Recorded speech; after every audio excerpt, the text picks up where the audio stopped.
All right, welcome back to part 2 of this last module in the course. So we recognize this is a long module, so feel free to break it up and chunk it into bits that make sense for you. In part 2, we're going to talk about how we start to think about intensifying supports for individual students.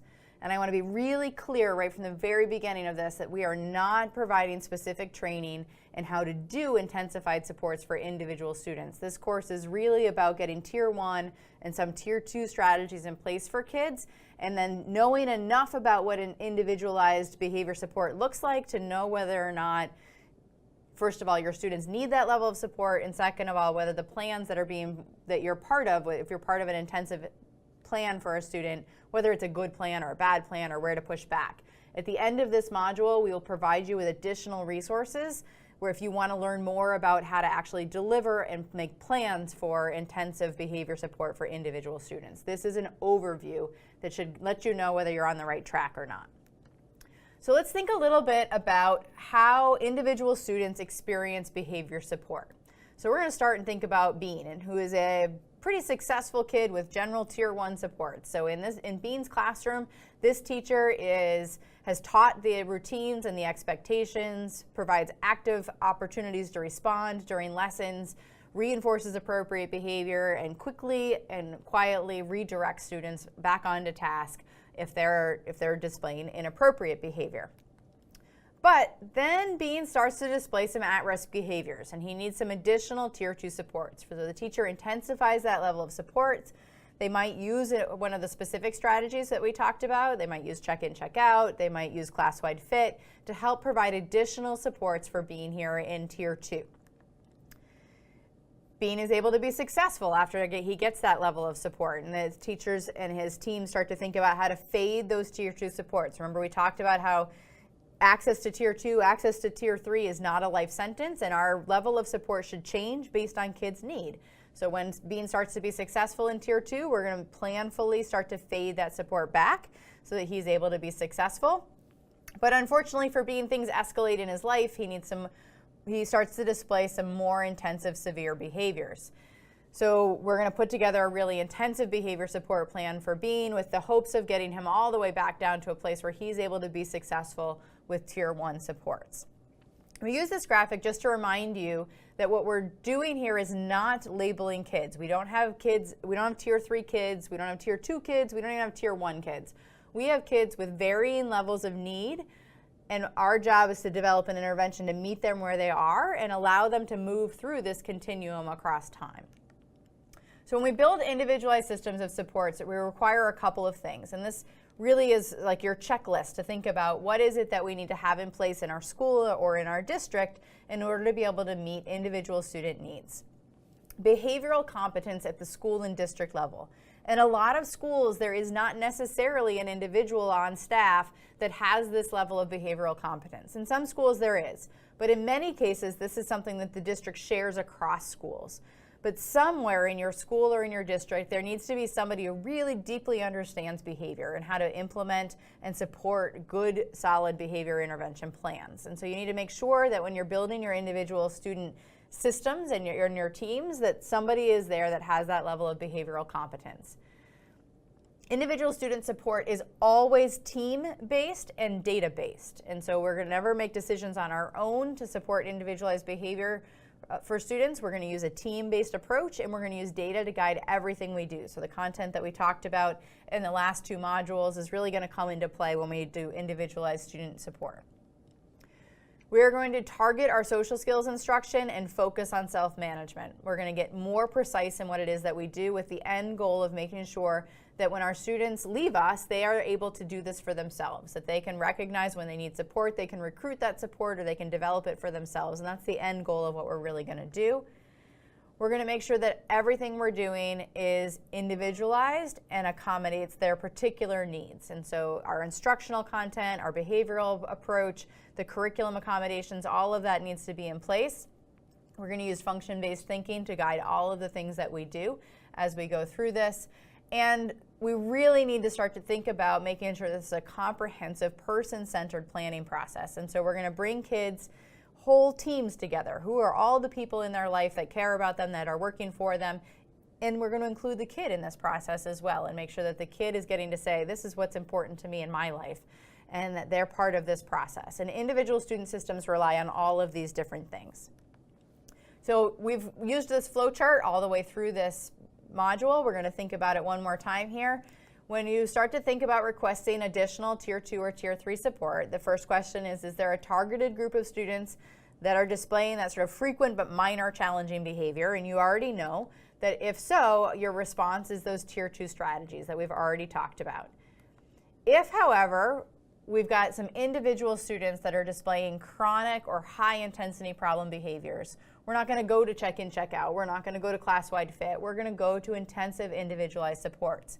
And what that looks like is really thinking about investing in individualized function-based support for kids. We're going to do a function-based analysis. We're going to put together a behavior support plan that is based on the specific needs and the specific context for that student. And then we're going to make sure that we're using a coordinated wraparound plan to get that implemented in a way that impacts the student throughout their entire life, not just in the classroom. So when we think about those pieces, we're going to focus in on what it looks like to do a good, solid FBA and to develop a good, solid behavior support plan. Again, this is just an overview of these supports. We will point you to additional resources throughout this module and again at the end if you want to learn more about these particular things. So what does good function-based support look like? It starts, as we said, with team-based planning. So we're going to pull the whole team together.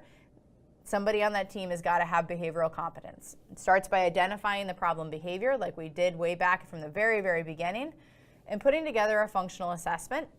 From there, we're going to develop an intervention and support plan. We're going to make sure we implement that with fidelity.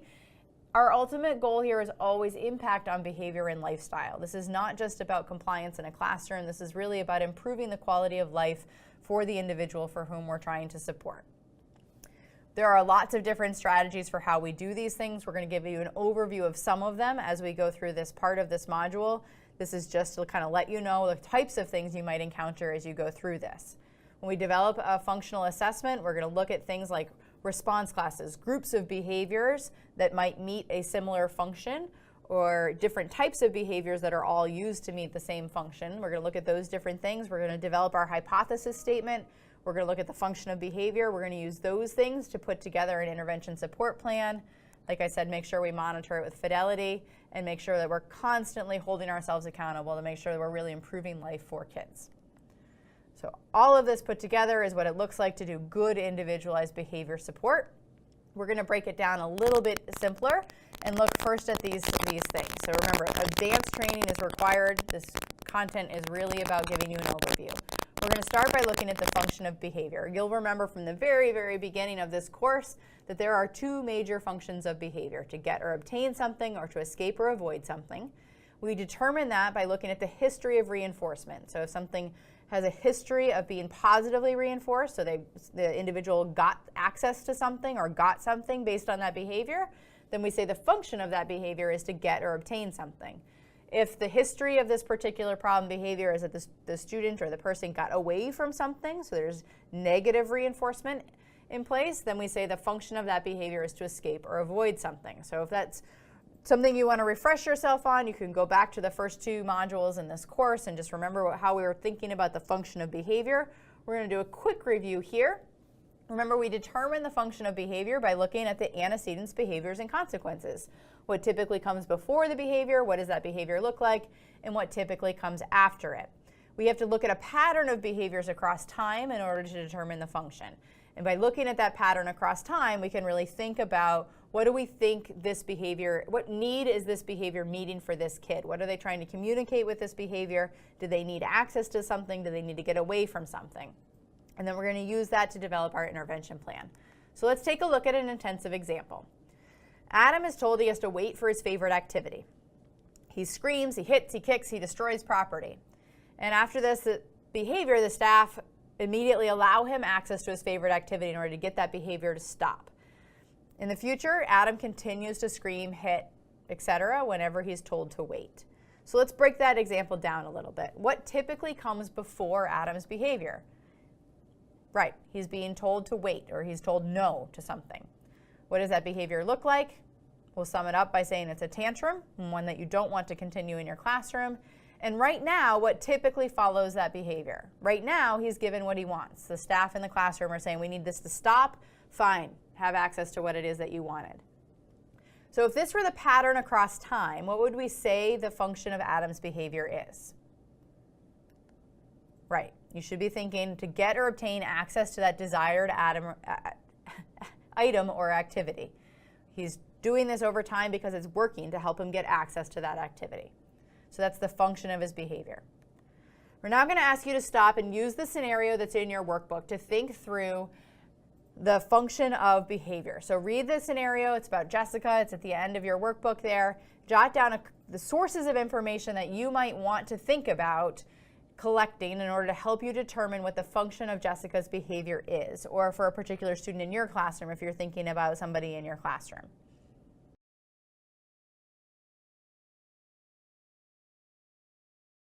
All right, now that you've thought a little bit about the different sources of information you might want to collect, remember there's a lot of different examples that you can look at. This resource that's hyperlinked in the slides from NCII provides some examples of how to collect ABC data. Remember to always consider existing data first. Are there permanent products? Is there data that will already help you understand what the function of the student's behavior is? And then only collect the additional data that's going to help you actually answer the question about the function of the student's behavior. So let's take a look at some additional data sources that should be included in a good FBA assessment. So a function-based assessment involves collecting a lot of different information from a lot of different sources. So it includes records reviews, things like going back through all of the students' folders, looking for relevant school records across time. Is there a pattern? How long has this behavior been going on for a student? So a good FBA starts by reading all of the students' files. It also includes some interviews with the student, with the parents, with the teachers, with anybody who interacts with this kid to help understand what are the patterns, what's going on. When does this problem behavior seem to occur? What are the typical responses that the student encounters when they engage in this problem behavior? So interviews should be included in a really good FBA. Good FBAs also always include direct observations. We need to see this behavior in action. So we need to choose some times of the day when we think that the behavior is likely to occur and watch what's going on right before that behavior happens. What does the behavior really look like, and what's happening after that behavior occurs? What are that, and is it happening across different contexts in the school day? So some strategically chosen direct observations should be part of a good FBA. And in some cases, although not regularly, but in some cases, we may need to do some experimental manipulation to really understand what's going on for a kid. And this, I just want to preface with, you need somebody that has been specifically trained in this. And what we do is we really manipulate the environment to try to trigger the problem behavior to help understand what the function is. This is really used only in extreme cases, and for the most part, these other things will help you put together your hypothesis statement. All right, we're going to use all of this information to help us put together something that should look familiar to you. We want to make sure we've really defined clearly any setting events that might be likely to make this problem behavior more likely to happen, triggering antecedents, what typically happens before the problem behavior, a clear definition of what that problem behavior looks like, and then any current maintaining consequences, what's happening to reinforce this behavior, to cause this child to continue to engage in this behavior. And we're going to put all of that together in what we call a hypothesis statement. And again, a reminder, this is just an overview, not a training in specifically how to do that, but every good FBA should end with a really clear hypothesis statement. This is what we think is happening for this kid. There are some additional resources that you can take a look at if you'd like to learn more about this, some additional examples of data collection forms and tools that will help you assess whether the FBA that you're looking at is a good one or not. And those tools are hyperlinked in your slides. We're going to pause now and ask you to do a little bit of analyzing an example. So go to that case study in your workbook or think about a kid in your own classroom. Identify the target behavior. What is going on for this student? What are the antecedents that typically precede the behavior? And what do you think the function of the behavior is? In the case study that's in the workbook, thinking about Jessica's problem behavior, and what you develop a hypothesis statement that you think could come out of function-based assessment for Jessica.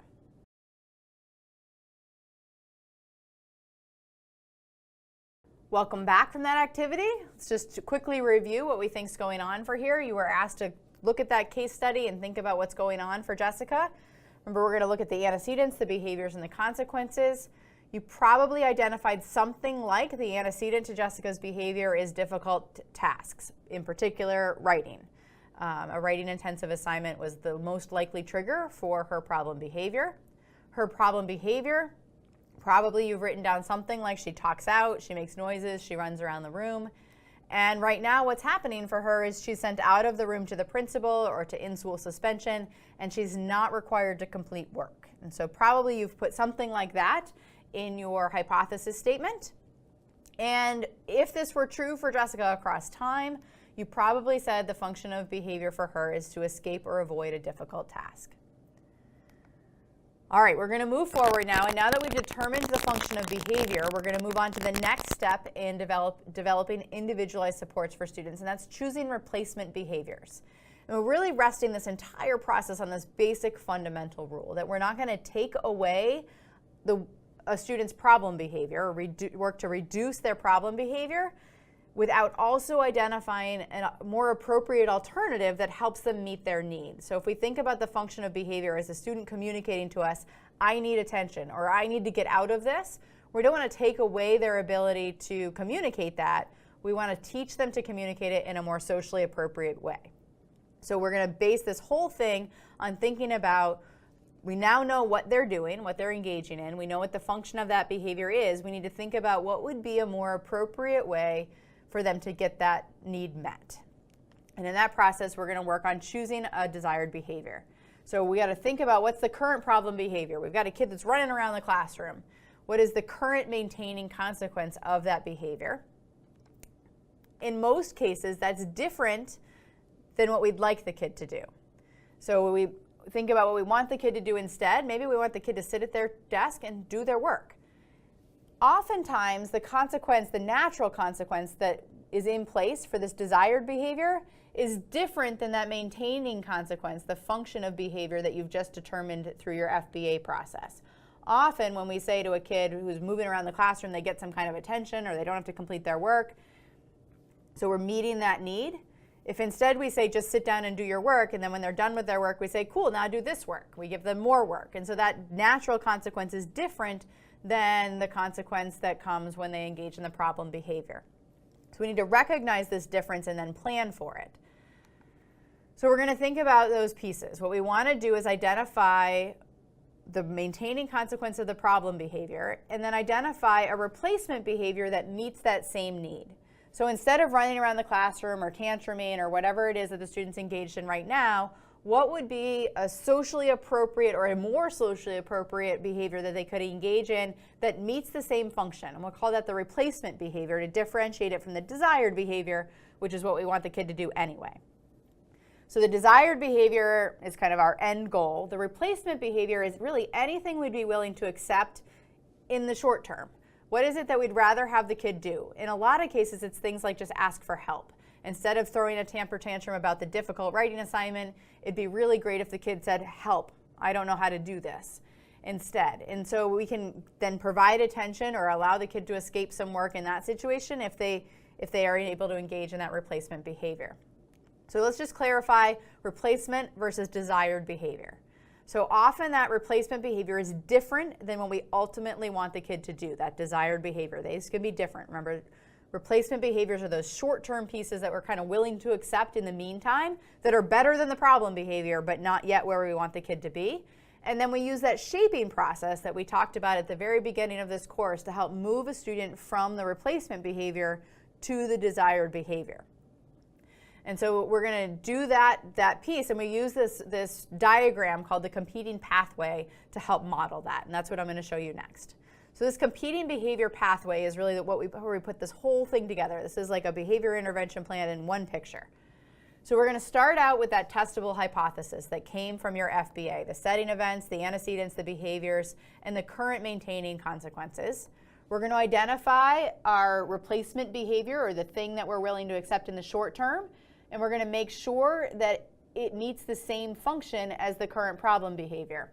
We also want to be sure we're really clear about what the desired behavior is, where we want them to be in the long term, and what the kind of natural consequences are that we'd like to fade the student to eventually. So let's take a look at some examples with this behavior pathway. What does this look like when we put it all together? We've got a kid who rips up their paper and throws their pencil. It's more likely to happen when they're given a difficult math task. And right now, it's getting them out of difficult work. So right now, when they rip up their paper, they don't have to do the math. It's more likely to happen when the kid is tired. So that's our testable hypothesis statement. This team gets together and they says, what would we rather have the kid do instead of ripping up the paper and throwing their pencil? What would be an appropriate replacement behavior? What could we consider instead, at least for the short term? And in this case, the team says, we'd like this kid to ask for help. And if the kid asks for help, we're going to allow them to escape part of the task. We're going to reinforce this asking for help by letting them do only part of the assignment, or helping them with part of the assignment and asking them to do only part of it individually. So we meet the same function as the problem behavior, but we're reinforcing this replacement behavior instead. The team also identifies what would typically be required of a student and thinks about whether or not it meets that same function. So often when we give a student an assignment, what we really want them to do is to complete the task. And often when students complete assignments in classrooms, what we do is we say, great, now do this next assignment.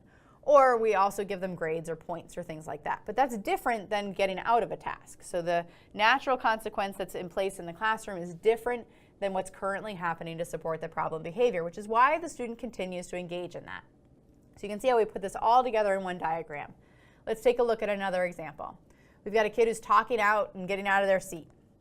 It most likely happens during teacher-directed instruction, and right now the teacher is giving that student attention.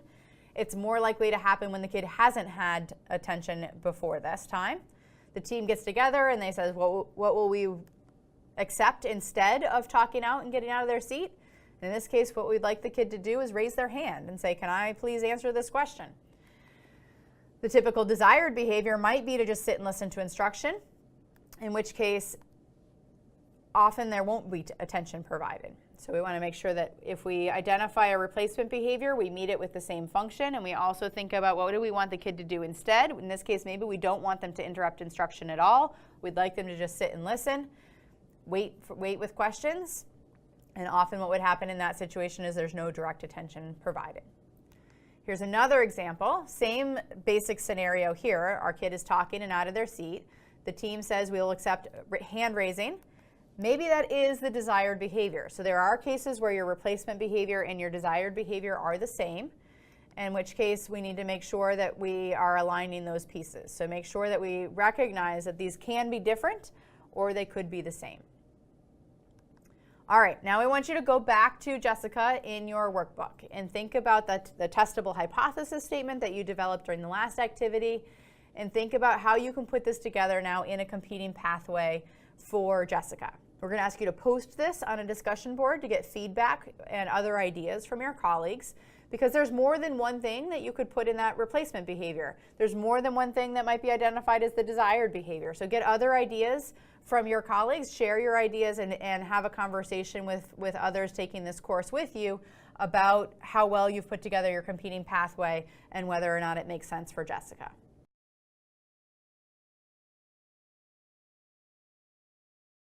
All right, now that you've completed that activity, let's just take a quick look at one example that you might have put together for Jessica. Her problem behavior is that she talks out, she makes noises, she runs around. It happens when she's doing a difficult writing task. Currently, she's escaping that difficult task. We don't really know if there's a particular setting event, so you may have identified one or two. It's not super clear in there. One example of something we might ask her to do instead would be to ask for a break or ask for help, and then we could allow her to escape part of that difficult task. Probably the desired activity is something like completing a task, but again, there's more than one answer you could have put in these. These are just an example, and the natural consequence for completing a task is likely things like more demands or grades or points. So once we've developed this competing pathway, the next step is to develop the intervention strategies, because it turns out putting together a really good competing pathway is not a behavior intervention plan. We've got to then do some additional steps to make that a reality for the student. So this last step, again, this is just an overview of what the process looks like, not a specific training in how to do it, is to develop specific intervention strategies. And the way we do that is by going back to those ABCs, thinking about those antecedent manipulations. What are the things we can do? What can we change to make it less likely that that problem behavior is going to happen in the first place? How can we prevent it from happening in the first place?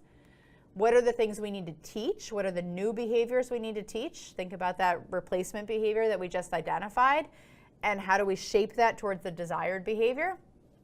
And then the consequence strategy is how do we reinforce the appropriate behaviors we're trying to teach, and how do we punish or discourage the inappropriate behaviors that we're trying to eliminate or reduce for Jessica or for whatever student you're thinking about.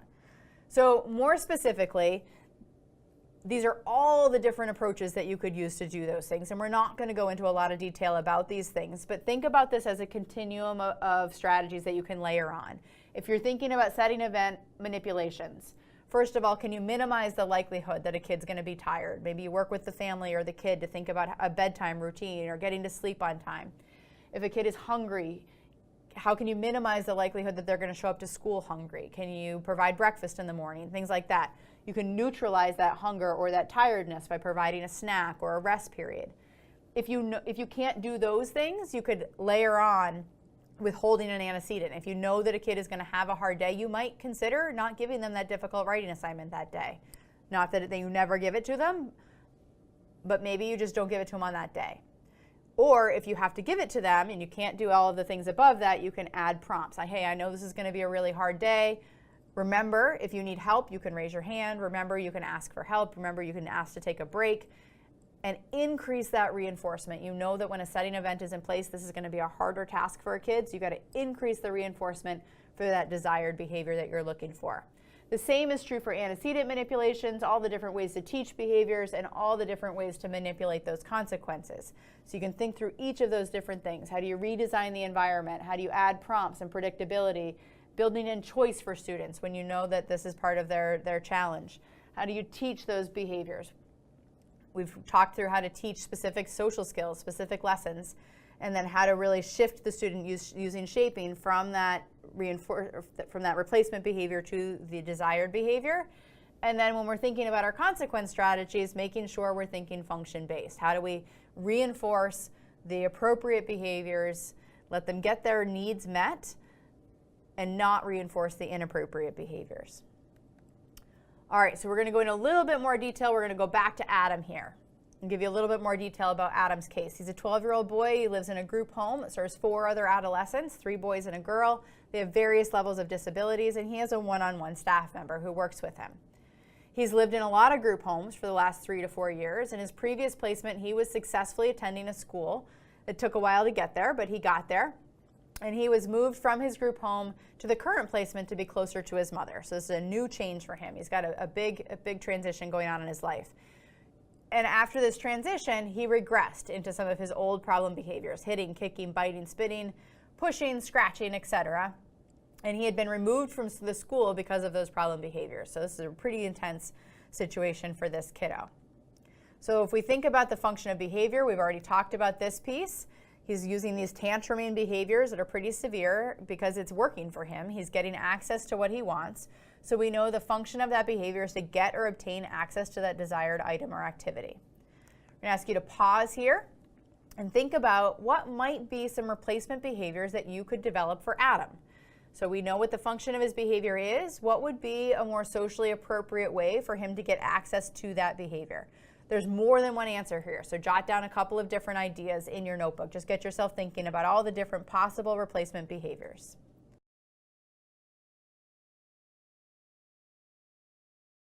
All right, welcome back from that activity. What are some of the things that you considered?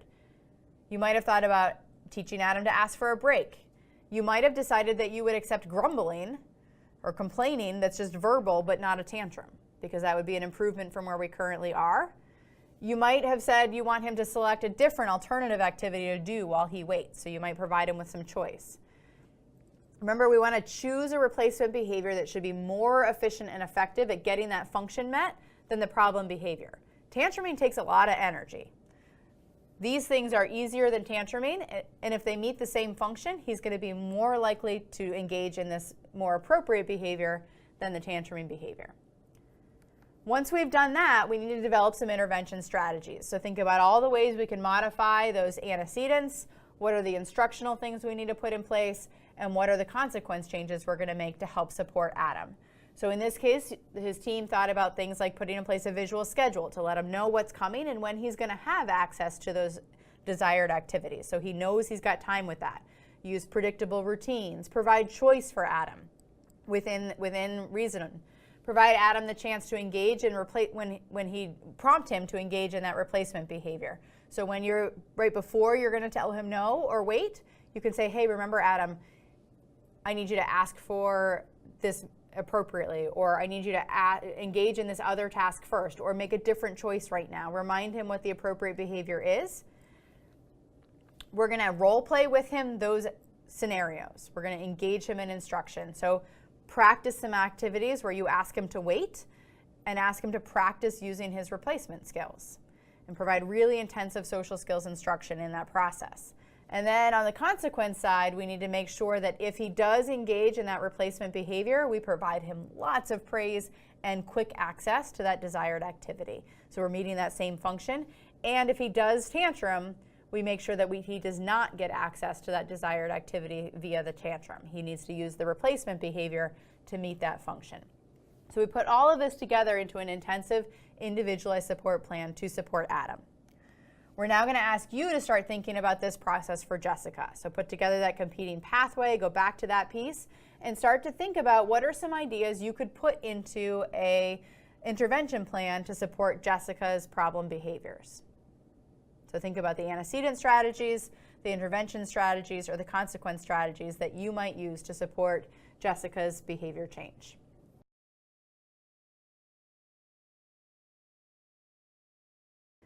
Welcome back from that activity. This is just an example. We're going to go over a couple of ideas of things you might have considered for Jessica. Feel free to run this by colleagues, other people that are taking this course with you. Talk to your behavior coach or peers, because there's lots of ideas that can go into here. For Jessica, you might think about providing some choice, chunking assignments, providing appropriate academic accommodations, prompting her to engage in a replacement behavior before you give her a difficult assignment. All of those things are things that might prevent the problem behavior from happening in the first place. And so you can do those things as antecedent manipulations. On the instructional side, we're going to role play and practice with Jessica when you feel frustrated, when you feel like this is difficult. How do you ask for help? How do you ask for a break? And making sure that we're also meeting her intensive academic needs. And there are several other courses on exactly how to do that that are linked here that you can go learn about how to meet those intensive academic needs. But making sure that we're really teaching her the skills she needs on the social side to make sure that she's able to express her needs in a socially appropriate way, and on the academic side to make sure that she can actually do the assignment. On the consequence side, we need to make sure that we are reinforcing the replacement behavior or the desired behavior, and that we're not reinforcing those problem behaviors. So we make sure that she's not escaping work if she engages in the problem behaviors. And if she does try to use that replacement behavior, we need to give her praise and a little bit of a break from the work. So we're reinforcing those pieces. This is just one example. There are some additional resources that you can look at for other ideas about how to prevent, teach, and reinforce behavior that are linked here. So we want you to just think about this as one example. If you had something different in your workbook, that's okay. Just be thinking about how to prevent the problem behavior from happening. What are you going to teach instead? And how can you adjust your use of consequence strategies to meet the function of behavior for Jessica? After you've got this in place, unfortunately, you're still not done. We need to make sure we're implementing the plan as designed. And this is often the most difficult part of the whole process, is making sure that this really great plan that we've put together is actually something we can do in real life. So it starts with providing training to all of the staff who are going to be a part of it. Everybody's going to interact with Adam or Jessica or whoever the student is in your situation needs to know the plan, and they need to know what their response is and their responsibility is. We also have to set up a system to monitor the effects of that intervention on the student's behavior. So what is it that we need to monitor? Go back to modules 6 and 7. We have to monitor our implementation fidelity and the student outcomes that are associated with it. And there's lots of different resources in those two modules to help you do those things. And then, of course, we need to make decisions based on that data. Was our initial hypothesis wrong? Do we not fully understand the function of this student's behavior? Are we consistently implementing the plan as designed? If not, do we need to change the plan? Do we need to provide additional training? What are the modifications to the plan we need to make? Do we need to provide retraining for staff? Is the plan just too complex to be implemented in a way that works in this context? Do we need to simplify the plan so that it can be put in place successfully? Ask these questions. Hold yourself accountable to those pieces. A plan can't work if it's not implemented. There are a lot of additional resources at pbis.org under the Tier 3 Intensive Behavior Support section and at intensiveintervention.org that will provide you with additional information about how to put together individualized support plans for kids. A reminder, this portion of the module is really just a preview of what this all looks like and some ideas of what to look for if you are part of one of these intensive intervention teams for a student. All right, so quick recap. We've talked about when you need to request additional support, how to decide if what you need is Tier 2 support, and how to decide if what you need is Tier 3 or individualized support. If you've got a group of students that are engaged in frequent minor challenging behaviors, you're going to go to your Tier 2 strategies first. Intensify that Tier 1 support, make it match the context for your kids, give them an extra dose. If you've got individual students that are displaying chronic or high intensity problem behaviors, you really need to individualize and intensify that plan with a good function-based assessment and a behavior support plan that is implemented in a coordinated wraparound process that includes all of the different elements of the student's support system. So that's the content that we've covered in the second part of this module. As you wrap up this module, there is a quiz that will help you monitor your own understanding and help you understand what you might want to go back to refresh yourself, or where you might want to look at additional resources that we've provided throughout this module. And there's a classroom application activity that will help you implement these procedures in your classroom.